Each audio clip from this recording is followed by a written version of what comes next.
공중전투의 역사를 새롭게 쓴 이것. 깜짝 놀랄 만큼의 민첩성과 치명적인 살상 능력의 완벽한 조합. 6개의 미사일로 서로 다른 6개의 목표물을 동시에 공격한다. 그 자체만으로도 뛰어난 무기. F-14 전투기에 대해 알아보자.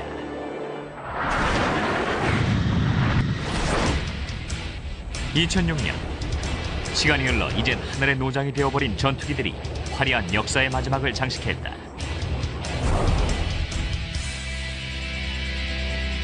그 주인공인 22대의 F-14 톰캣 전투기들은 페르시아만의 정박 중이던 USS 루스벨트 항공모함에서 힘차게 이륙했다. 현역에서 은퇴하기 전 이라크를 향한 마지막 공격에 나섰던 것이다.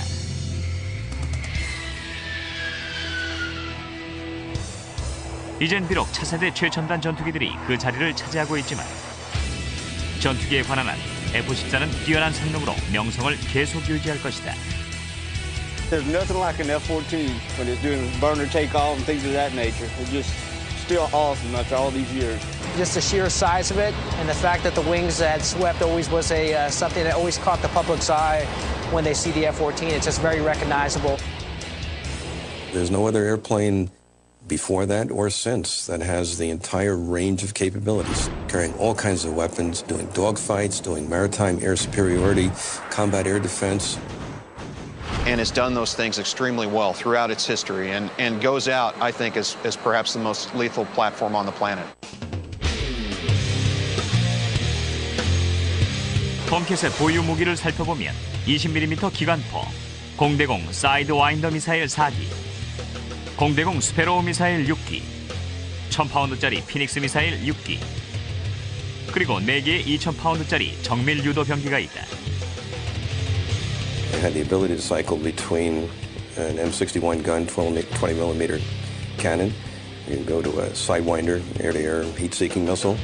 You can go to a radar Sparrow if you wanted to intermediate range. And you can go with the long-range Phoenix. 이런 다양한 무기들 외에 F-14는 오늘날의 다른 어떤 제트 전투기들보다 레이더 안테나의 사정거리가 넓다. If you look at some of the other airplanes, fighter airplanes that are out there these days, you'll see that the noses are a little bit smaller, and that means, hey, that their antennas are smaller also. F-14 레이더의 탐지 범위는 낮게는 15m, 높게는 24km까지다.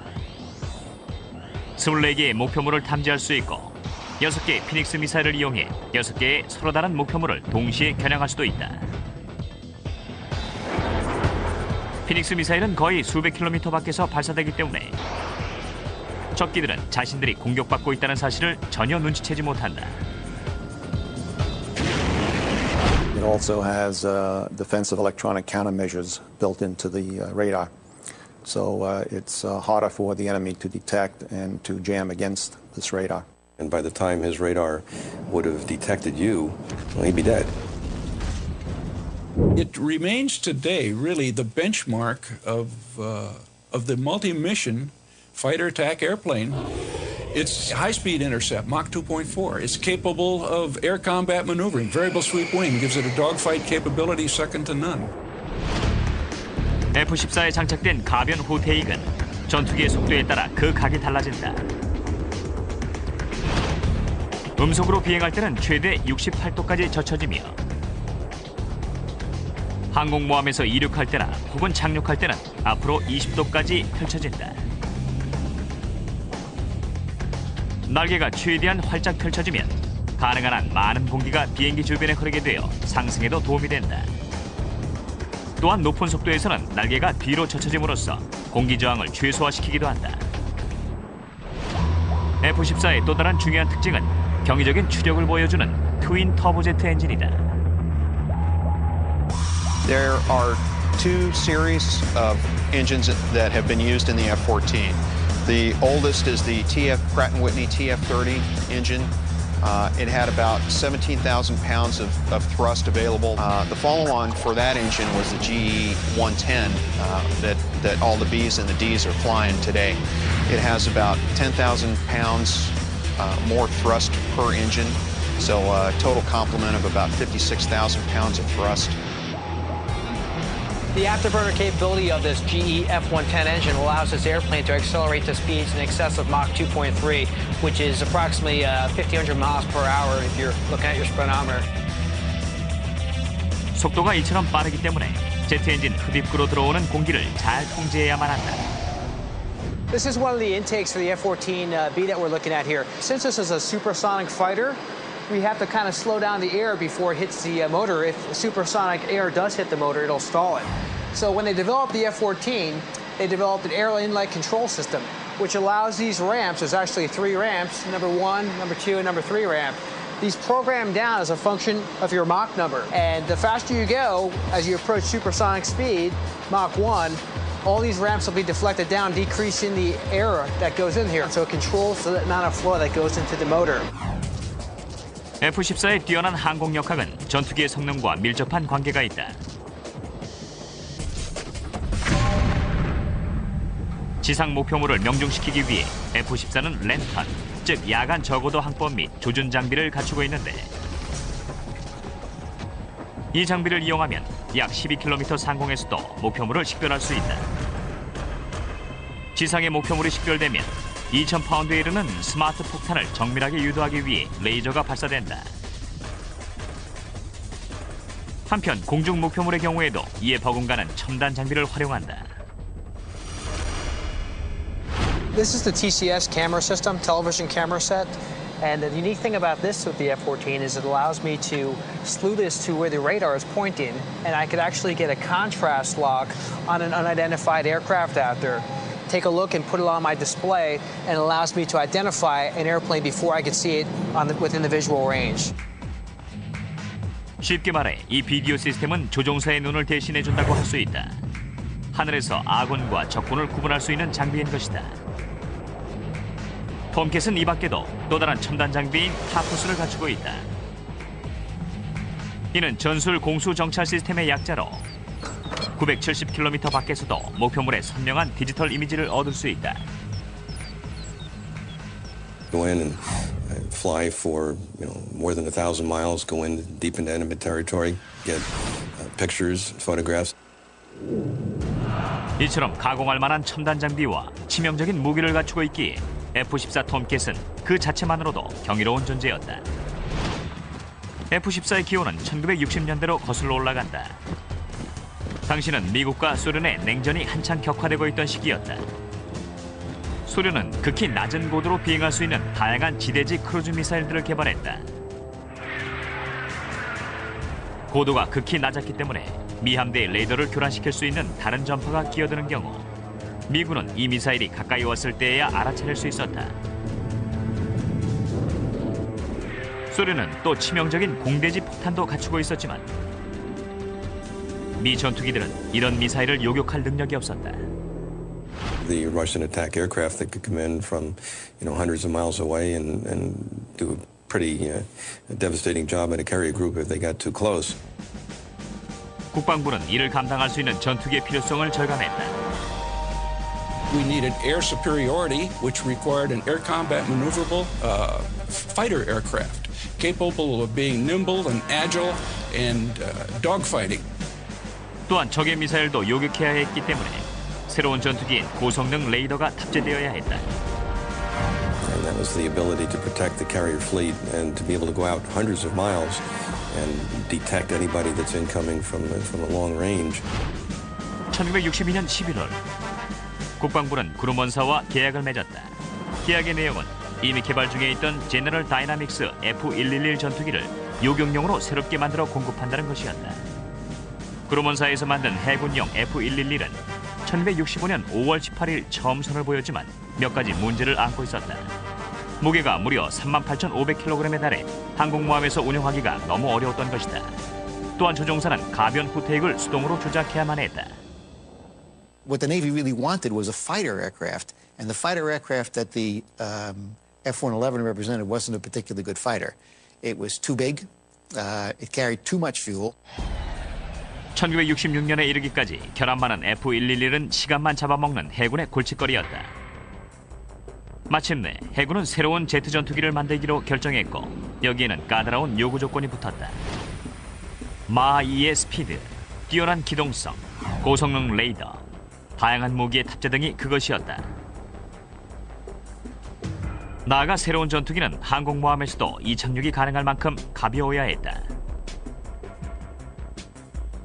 1968년 여름, 해군은 항공기를 개발하는 주요 5개사를 대상으로 새로운 전투기를 개발할 수 있는지 의사를 타진했고 1969년 1월, 그루먼사가 또다시 선정됐다. 이 군사계약은 역사상 가장 큰 액수인 50억 달러에 체결됐다. 하지만 이건 결코 만만한 프로젝트가 아니었다.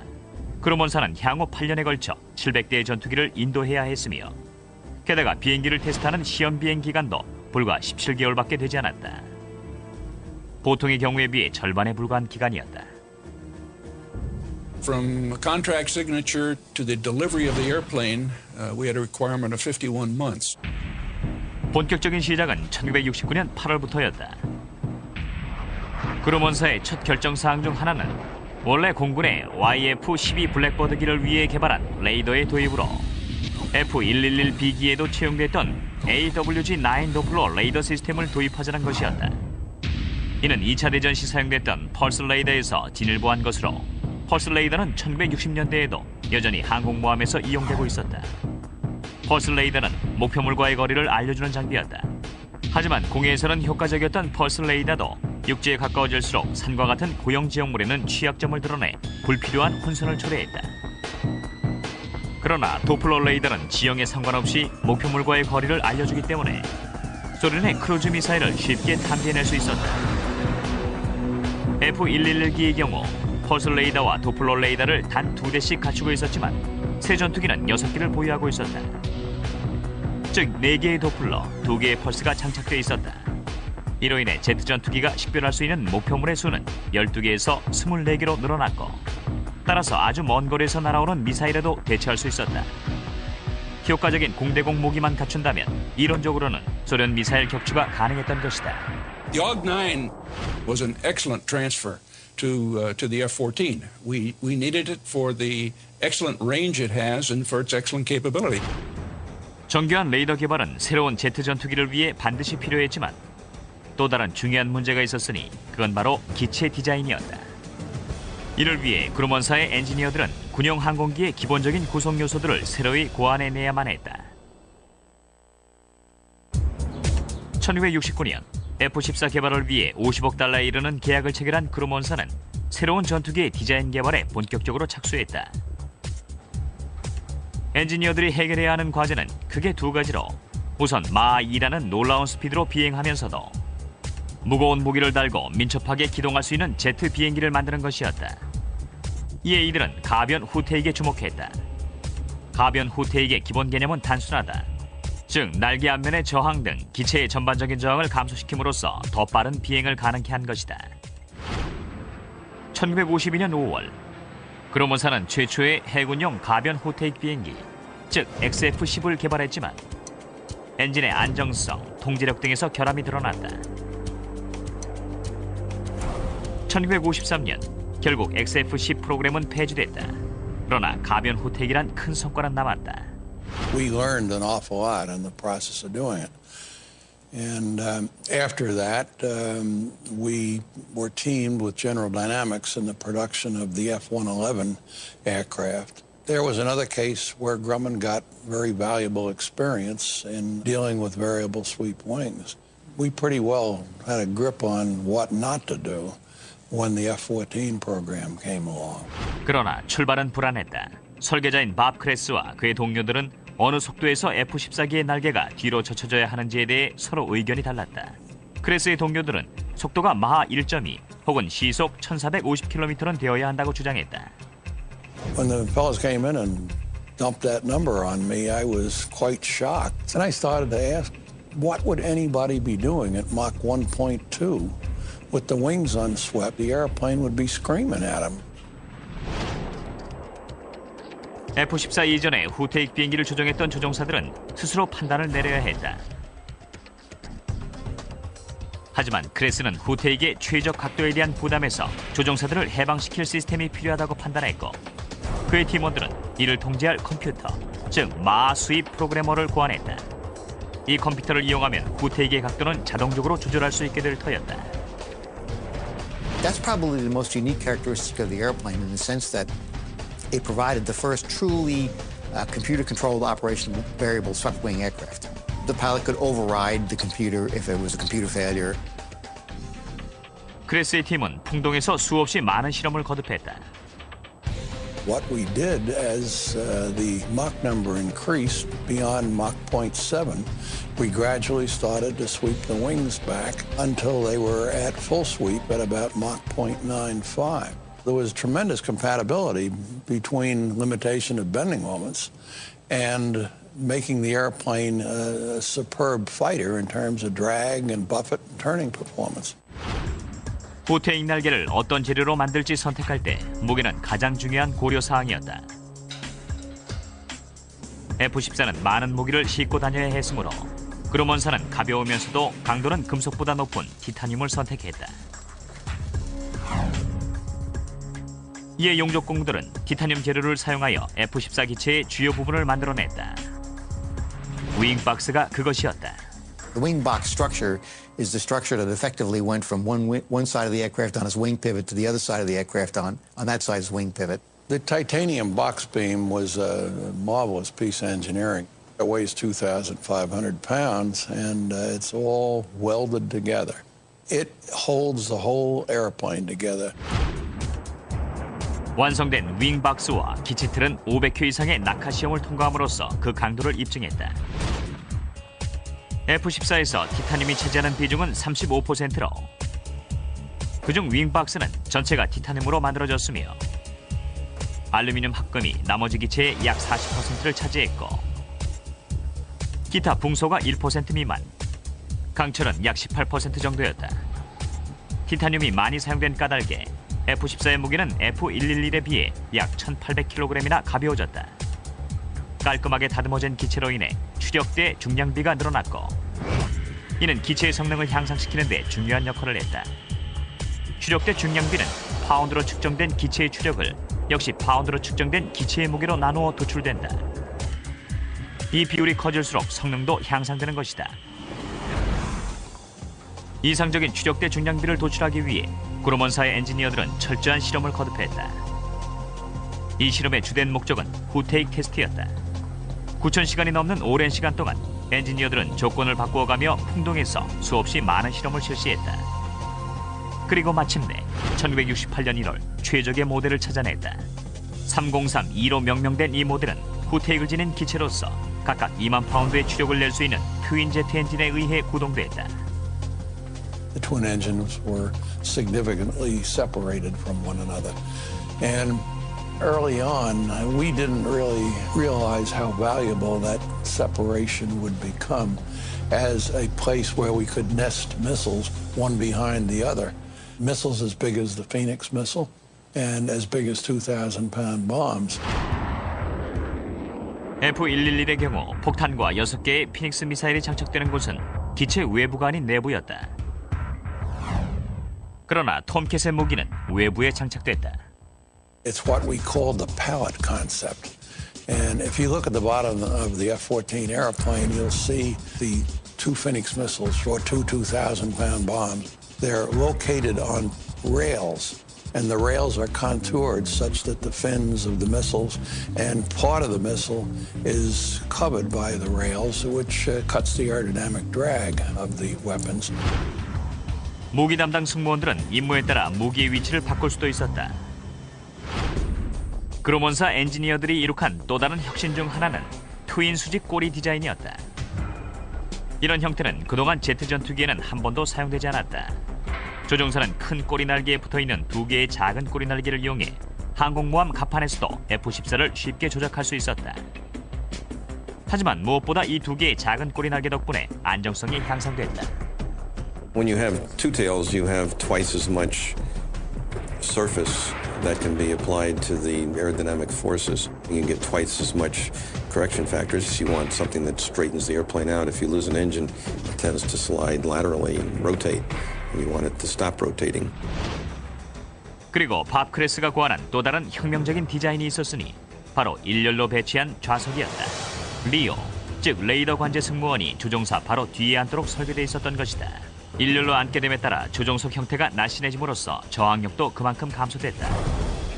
12개 모형에 대한 최초의 시험 비행 일자가 1971년 1월로 정해졌다.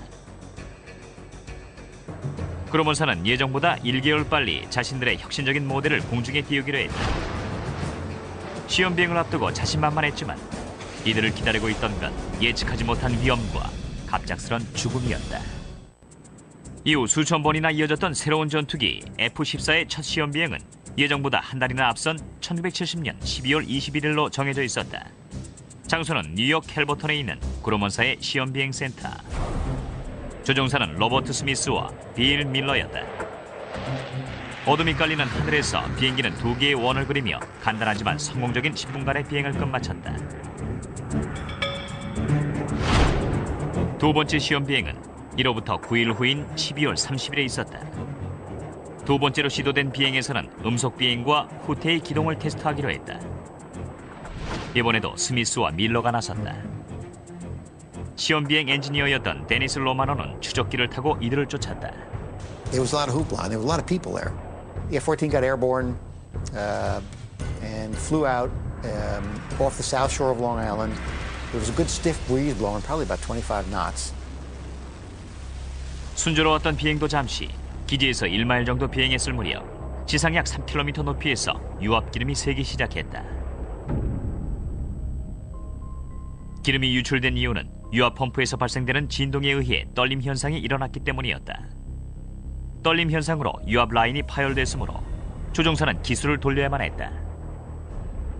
We lost the hydraulic power for the controls, so we tried to get it to field, and he almost got back, and all of a sudden the airplane started to fishtail, and they just speared in this plume of smoke because they were going down with the airplane. And I felt I had lost two friends. I saw the backseat guy, Bob Smythe, and the front seat guy, Bill Miller, come out. They ejected. I saw Bob Smythe's parachute descending into the exploding fireball. Heat from the rising fireball lifted him up, and the wind blew him after the wreckage. And the bottom of his flight suit was singed from the heat. But they both escaped. The aircraft, unfortunately, was completely lost. And all it took was to go and change some of the clamping on the hydraulic, and the problem went away. 5개월 후 사고를 당했던 조종사 밀러와 스미스는 기어이 시험 비행을 감행했고 성공을 거두었다. 음속으로 비행한 것은 물론 후퇴익도 최초로 기동했던 것이다. 이후 몇 개월간 그로먼사는 시험 비행을 계속했으며 비행 시마다 600개 이상의 항목을 테스트했다. 비행기의 센서가 관련 정보를 지상 엔지니어에게 보내면 엔지니어들은 이 데이터를 분석해 다음 비행에 반영했다. Let's say out on a wing panel, you had 50 stress points on the wing that you wanted to measure. Each wing you put 50 instrumentation points. And these are little sensors, and each one of those is a parameter. 600 of those are being recorded constantly. Some of them are electrical, some of them are stress, structure, engine, fuel system. And what you happen to be testing primarily that day is where the focus and the emphasis is. We could go out and continue to do our testing until the engineer on his flight test console would see some sort of a danger point and decide at least we would stop that portion of the test, but then go on to some others.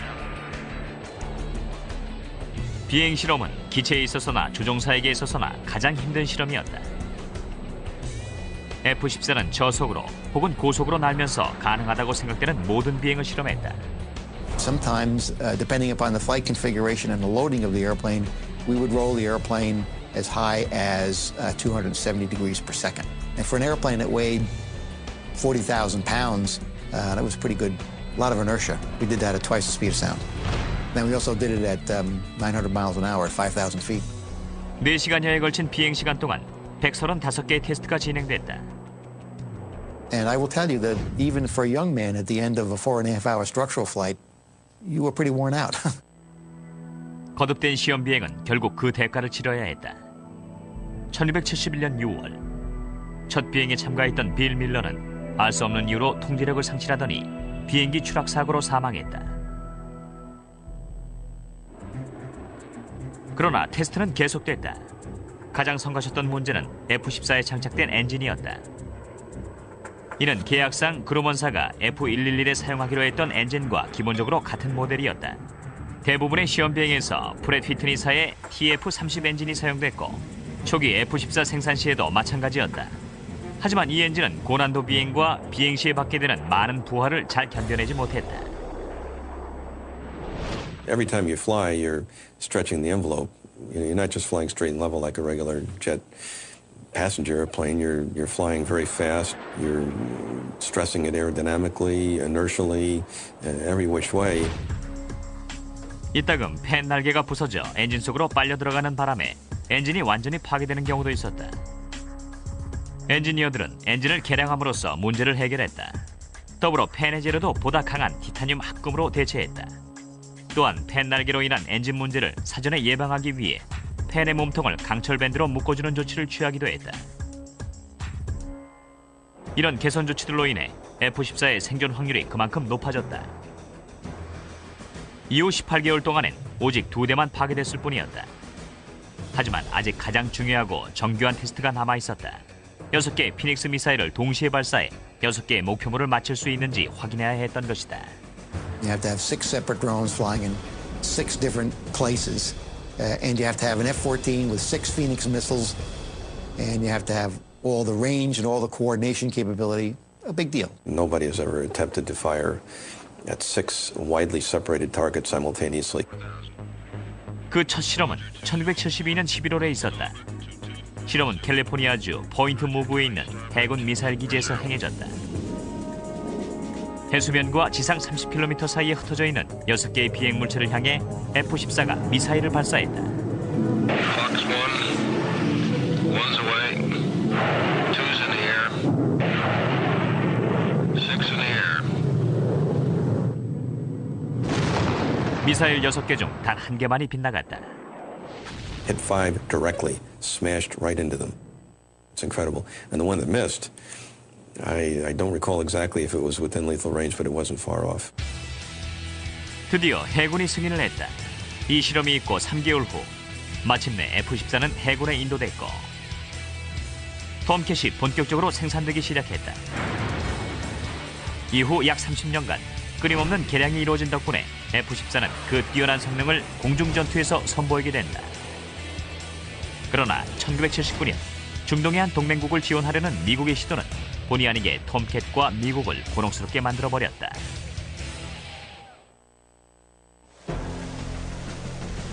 해군에 인도되고 얼마 되지 않은 1973년부터 F-14는 가장 뛰어난 전투기 중 하나로 손꼽히기 시작했다.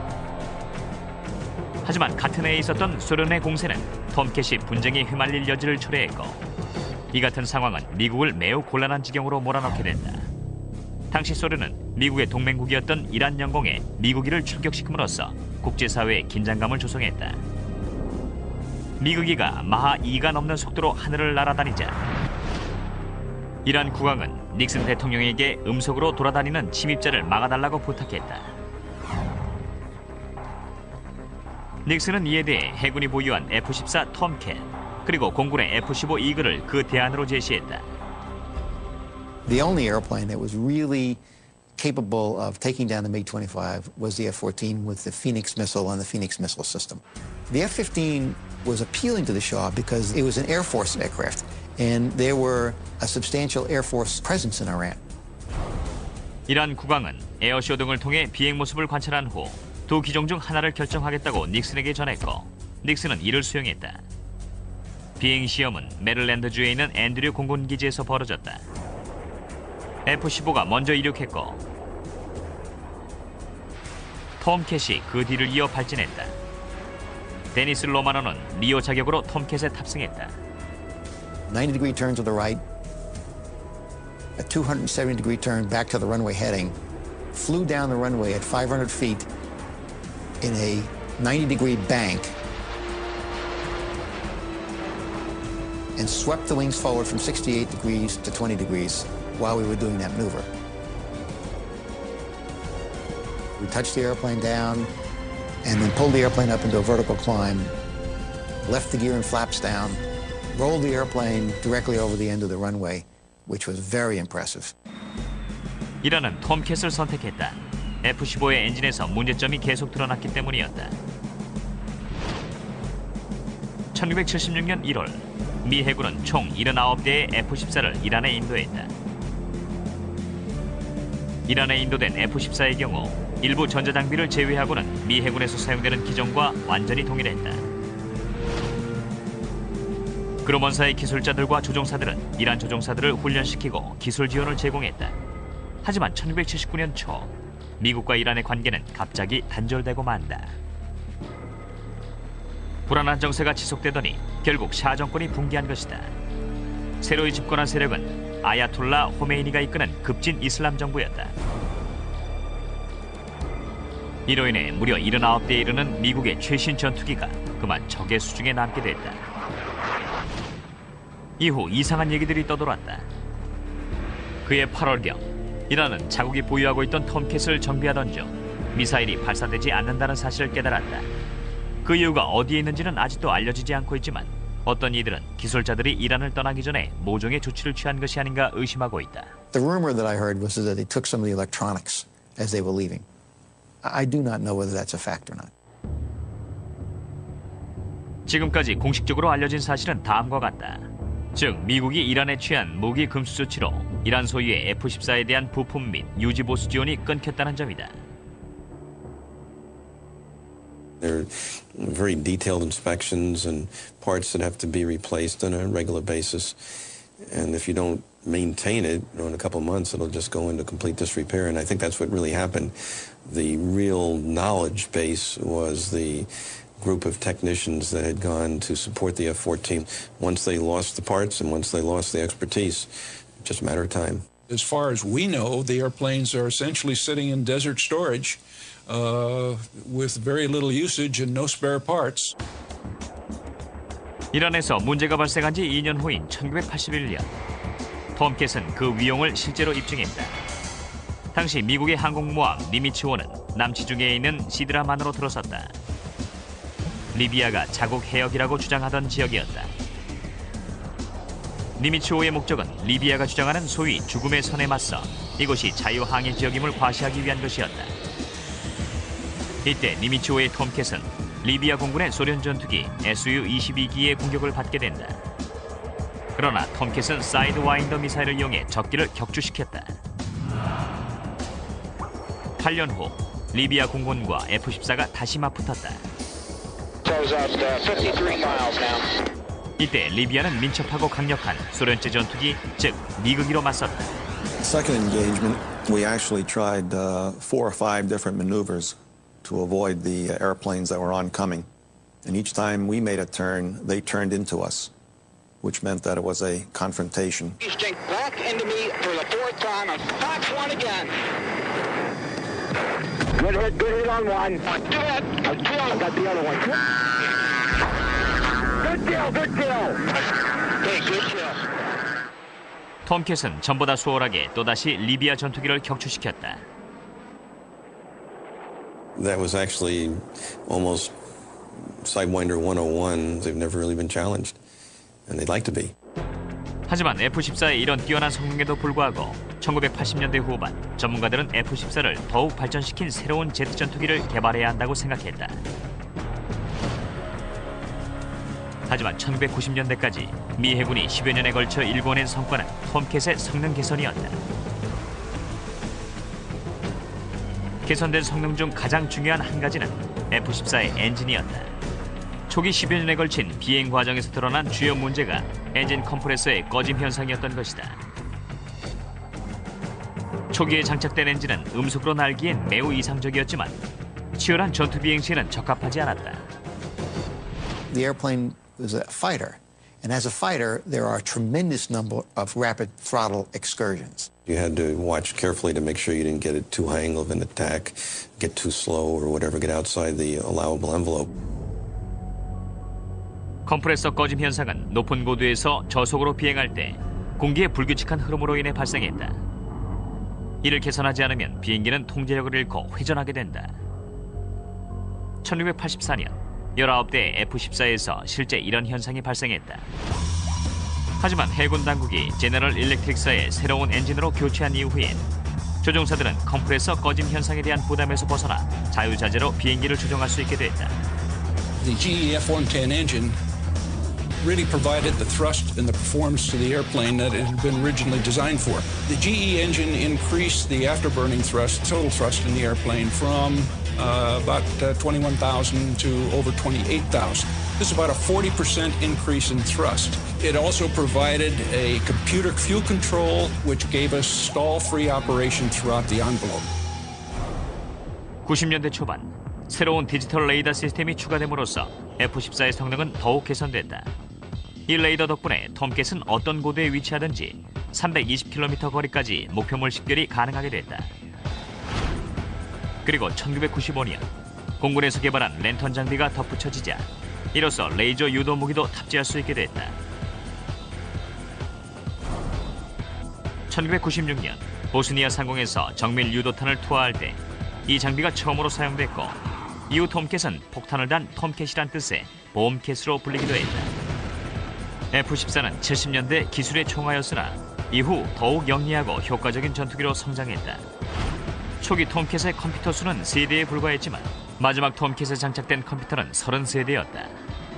So you always had your main central computer, but now you have distributed processors all over the airplane doing all kinds of calculations. 하지만 톰캣의 성능이 대거 개선됐음에도 불구하고 미 군부는 이제 미국 최고의 전투기라고 자부해온 F-14의 역할은 끝났다고 생각했다. 새로운 전투기가 출현할 시점이라고 판단했던 것이다. 위용을 뽐냈던 F-14도 사라져야 할 때가 다가왔다.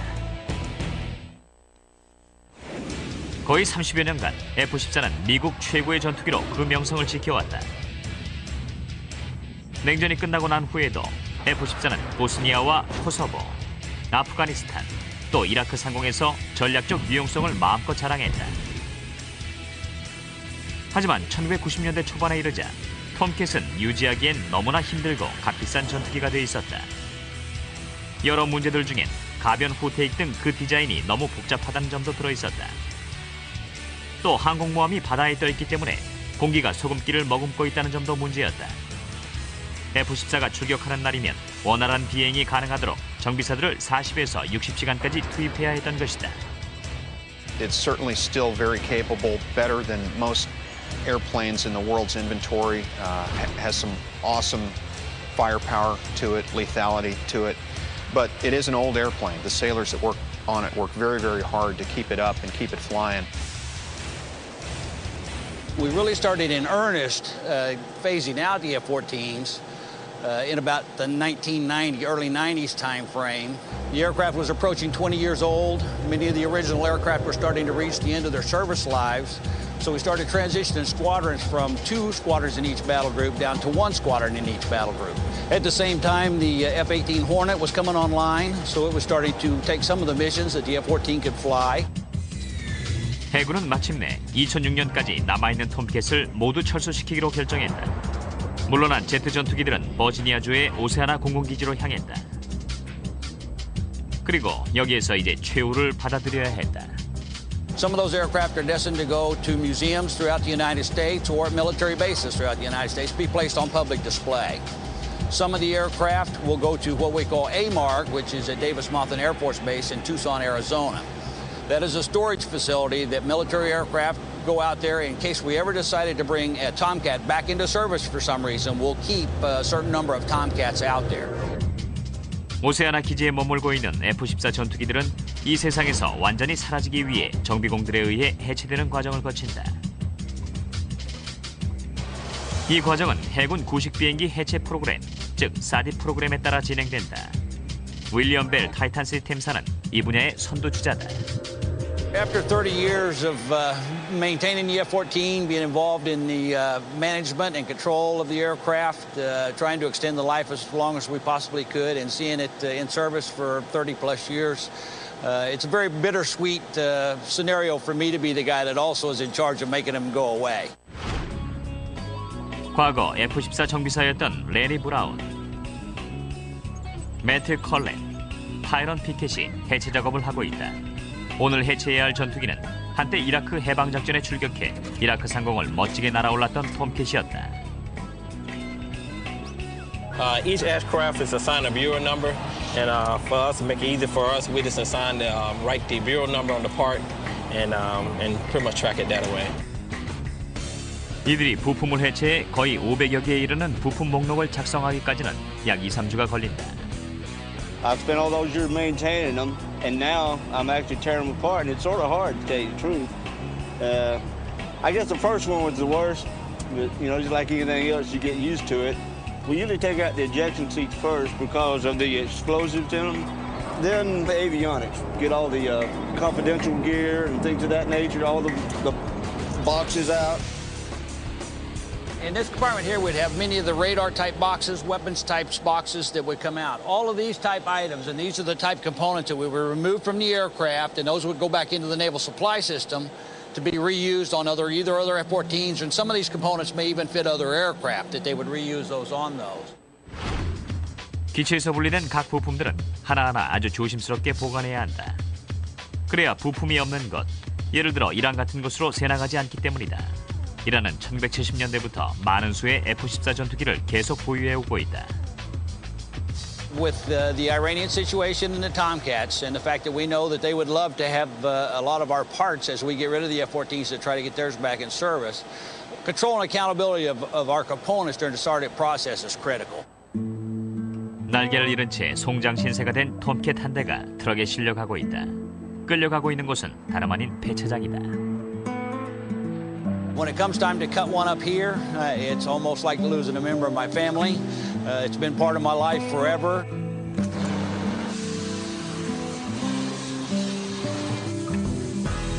남은 알루미늄 기체는 나중에 소각되거나 재활용된다.